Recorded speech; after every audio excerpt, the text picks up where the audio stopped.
Well, this is our swimming pool inspection. We don't have a heater, so we don't have a spa. If they're advertising a spa, you don't have one. There is no heater for your spa.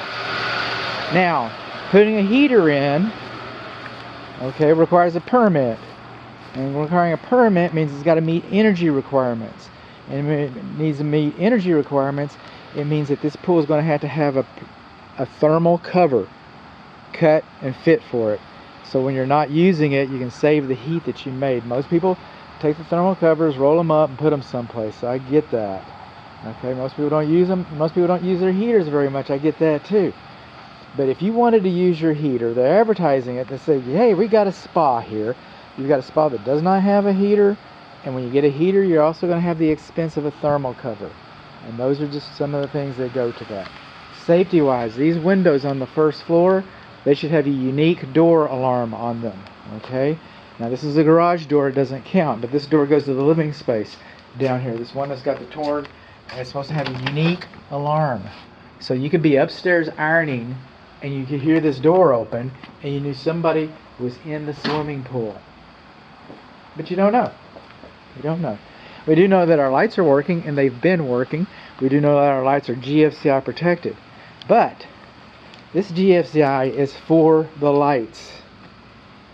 The lights only. Alright? It's good that it works.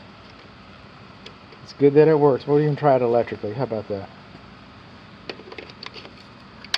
But you're not supposed to plug your radio into this. You're not supposed to plug another light, party lights, anything. Nothing is supposed to be plugged into that. It's supposed to be faceless. It's supposed to be faceless. So moving on. Keeping it real, man. Okay, so we don't have a heater. How about this? We got blocks of wood holding up the piping.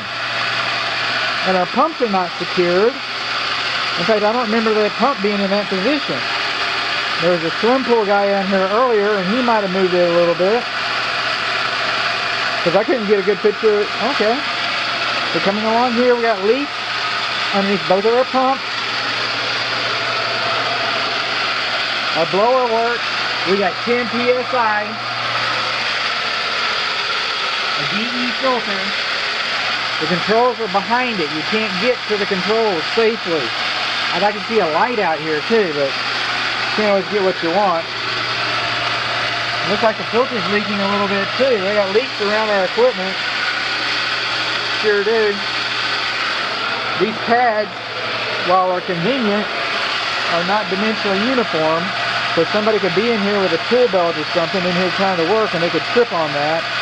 That's not really a safe position. While we're here though, I would like to just go ahead and recapture it. Since it got moved for it.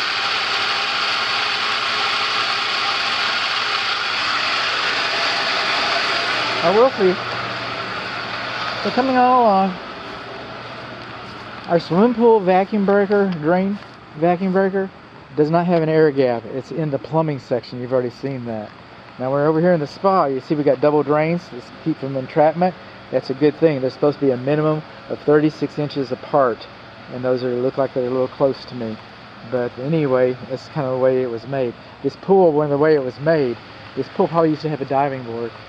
Okay, judging from the amount of deep water you have over here. But we got a single drain, and I do not know if that's ANSI compliant. But I have pictures of drains that are compliant, but that will get replaced when the pool is resurfaced, no doubt. And the pool might need to be resurfaced here soon, sooner than later. I got sand in there from the DE. Well, no, it's not a sand filter. It's stupid sand. But I'm seeing a lot of mottling. I'm seeing a lot of scarring. See all that scarring in there? Okay. And some of these places over here I'm looking, check this out. Some of these places I'm looking, I can see the concrete. Okay. The gunite, exposed gunite. I see exposed gunite in there. And all this mottling right around in here. See these floating chlorinators? Because we don't have a chlorinator on the equipment. Man, these things have been used forever. And they stay in use, they remain in use because they're effective. When your fancy machinery gives up, these things still work. But when people get into the pool, these floating chlorinators get out of the pool. People and chlorinators do not belong in the pool at the same time. Children see those things, okay? They're toys. They look like flying saucers. They're in the water. They're throwing them to each other. So they got to reach over their heads to catch them. They're going through the air and they're in the water. And then the water that's trapped inside it with all that chlorine is draining on your face and in your eyes and stuff.